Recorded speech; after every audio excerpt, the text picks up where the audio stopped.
আমরা যখন কোনো ডেস্টিনেশনের উদ্দেশ্যে বেড়াতে বেরোই, আমাদের যাত্রাপথটাও আমাদের ভ্রমণের একটা অঙ্গ হয়ে থাকে। আমরা এই যাত্রাপথেই অনেক কিছু দেখে ফেলি, অনেকটা সাইট সিইং এই যাত্রাপথেই হয়ে যায়। উত্তরবঙ্গ বেড়াতে এসে দ্বিতীয় দিনে আমরা দাওয়াইপানি থেকে রওনা হলাম ডেলোর উদ্দেশ্যে। আজকের এই ব্লগে দাওয়াইপানি থেকে ডেলো পাহাড় পর্যন্ত যাওয়ার পথের অভিজ্ঞতা নিয়েই একটু গল্প করব।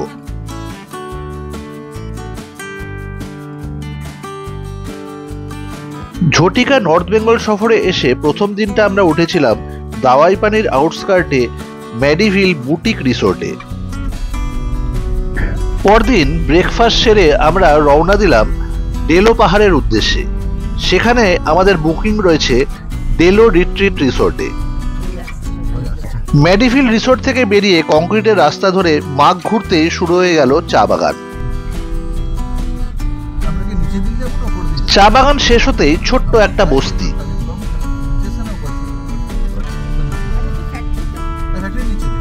আর এই বস্তি পেরোতেই পড়ে গেলাম বড় রাস্তায়। বড় রাস্তা ধরে আমরা প্রথমে কিছুটা নিচের দিকে যাব। এখানে আমরা দেখে নেব বহু প্রাচীন তাগদা টি ফ্যাক্টরি। এই পথে কিছুটা গিয়েই আমরা একটা জায়গায় গাড়ি দাঁড় করালাম। সেখান থেকে পায়ে হেঁটে 5-7 মিনিটের মধ্যেই পৌঁছে গেলাম তাগদা টি ফ্যাক্টরির সামনে। খুব সুন্দর এই জায়গাটা, চারিদিকে চা বাগান এবং তারই মধ্যে তাগদা টি ফ্যাক্টরি।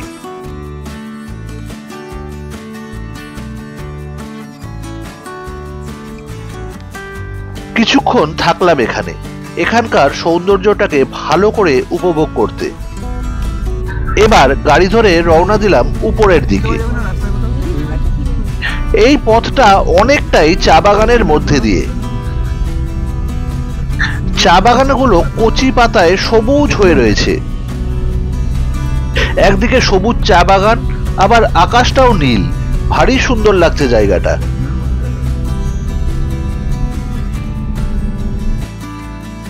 রাস্তার বাঁদিকটা যেটা দেখা যাচ্ছে না, সেখানেও রয়েছে চা বাগান।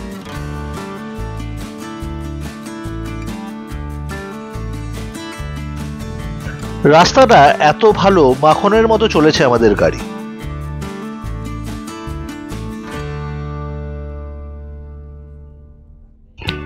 যেদিকে তাকাচ্ছি হয় চা বাগান, নয় ঝাউয়ের বন। ক্লান্ত চা শ্রমিকরা পথের ধারেই বসে পড়েছে।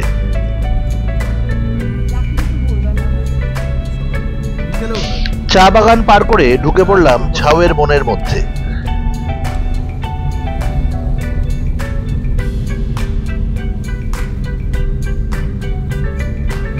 আবার ঝাউয়ের বন শেষ হতেই চা বাগান শুরু।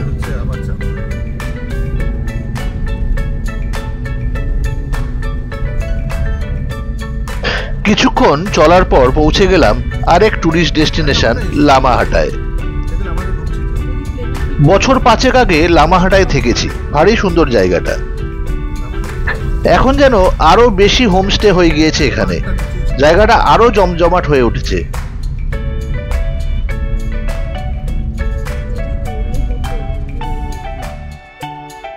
ডান দিকের এই সুসজ্জিত পার্কটা ধরে ট্রেকিং করে উপরে গেলে একটি লেক রয়েছে।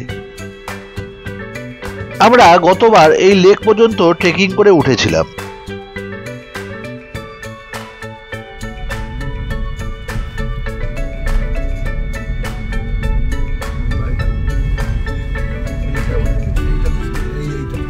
এই লামাহাটার খুব কাছেই তাগদা এবং তিনচুলে আরো দুটি টুরিস্ট ডেস্টিনেশন।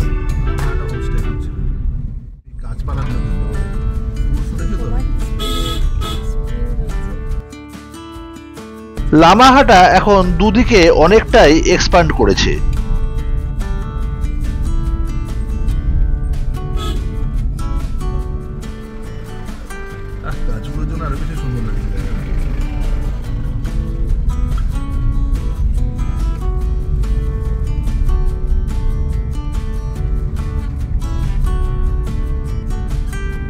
লামাহাটাকে ধন্যবাদ জানিয়ে আমরা এগিয়ে চললাম।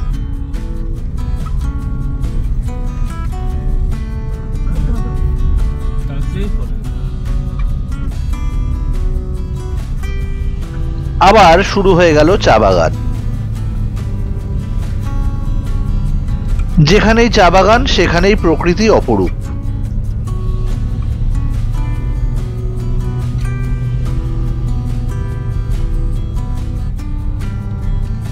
পথে যতগুলো ছোট ছোট বস্তি পড়ছে সব জায়গায় দেখছি হোমস্টে গড়ে উঠেছে।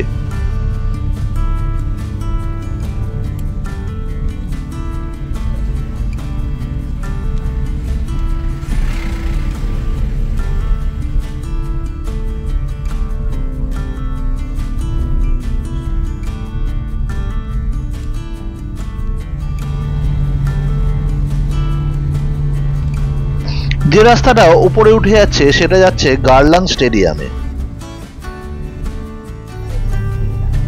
মুগ্ধ হয়ে যাচ্ছি চারিদিকের অপরূপ শোভা দেখে। এই কোভিডের সময় বাড়িতে থেকে এই পাহাড়ের গায়ে রোদের কথা ভাবতাম যে আর কোনোদিন আসতে পারবো কিনা। এটা কি টি নার্সারি? কি কালারফুল! আমরা ফার্স্ট ক্লাসের সময় এসেছি। এত সবুজ আমি কোনোদিন চা বাগান দেখিনি। চা বাগানগুলো যেন অতি মাত্রায় সবুজ মনে হচ্ছে। পথে চলে যেতে যেতে কোথা কোনখানে তোমার পরশ আসে, কখন কে জানে কখন পথে চলে যেতে যেতে। পাহাড়ের গায়ে মন কেমন করে রোদ পড়েছে। ও জান্নাত! আমি কাশ্মীরকে জান্নাত বলি না, কাশ্মীর থেকে এটা বেশি এটা জান্নাত। দার্জিলিং পাহাড়, তার পাশে রোদ এসে পড়েছে। সুদেষ্ণার বক্তব্য আমরা কাশ্মীরকে জান্নাত বলি, আমাদের দার্জিলিং পাহাড় কোনো অংশে কম যায় না।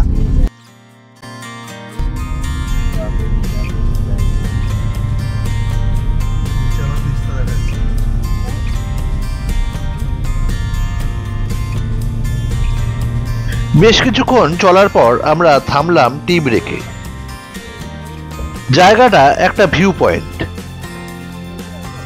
এখানে চারিদিকে চা বাগান এবং অনেক দোকানপাট রয়েছে। সুন্দর সুন্দর ড্রেস পরে এখানে চা বাগানের মধ্যে দাঁড়িয়ে ছবিও তোলা যায়। এই জায়গাটার নাম পেশক।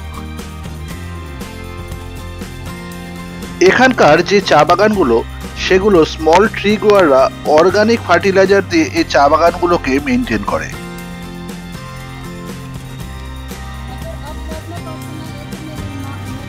এরকমই একজন স্মল ট্রি গ্রোয়ারের ইন্টারভিউ নিয়ে আমরা রওনা দিলাম।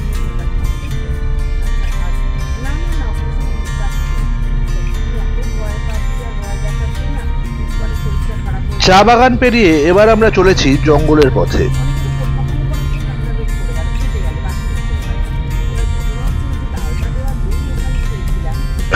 সামনে একটা ভিউ পয়েন্ট, এর নাম লাভার্স ভিউ পয়েন্ট।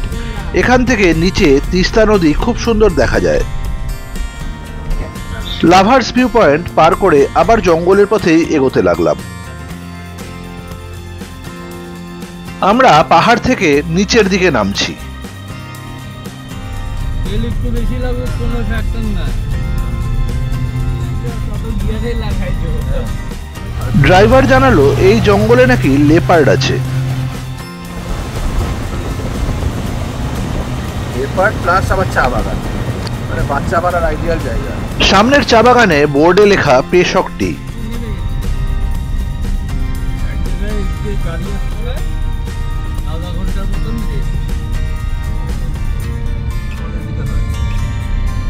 এটা ফার্নিচার ভালো হয়। অনেকগুলো হেয়ারপিন লুপ পার করে আমরা যেখানে পৌঁছালাম সেখান থেকে তিস্তা নদীতে র্যাফটিং হয়। বাবা, এই জায়গাটা একবার আসতে হবে। এই জায়গাটার নাম কি গো? এর নিচটা হলো ত্রিবাণী ভিউ পয়েন্ট। কি ত্রিবাণী? এই যে এই বাড়িগুলো নেই, ভেঙে ভেঙে দিয়ে চলে গেছে। বললাম এই বাড়িগুলো নিয়ে ভিডিও করেছিলাম। তিস্তার হরকাবানে এখানকার সমস্ত রাস্তা বাড়িঘর ভেঙে গিয়েছে।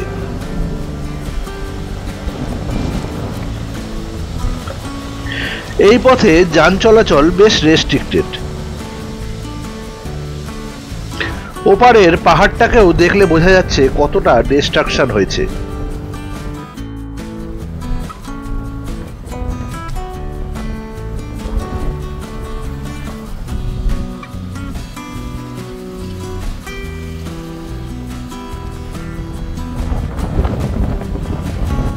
ভাঙাচোরা রাস্তা ধরে অনেকটা এসে পড়লাম বড় রাস্তায়। ব্রিজ পেরোলেই অপর প্রান্তে কালিম্পং ডিস্ট্রিক্ট। বড় গেটের ওপরে লেখা ওয়েলকাম টু কালিম্পং।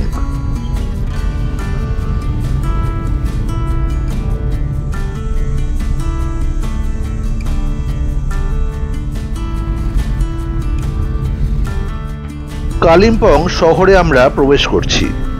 এখন দুপুরবেলা, তাই রাস্তাঘাট একটু তুলনামূলক ফাঁকা। হঠাৎ চোখে পড়লো ওপরে প্যারাগ্লাইডিং হচ্ছে। বড় রাস্তা ছেড়ে একটা সরু রাস্তা ধরে আমরা উঠতে লাগলাম ডেলো পাহাড়ে। আমাদের ডেস্টিনেশন ডেলো রিট্রিটে এসে আমাদের গাড়ি থামলো। পরের ব্লগে থাকছে ডেলো রিট্রিট। ভালো থাকবেন।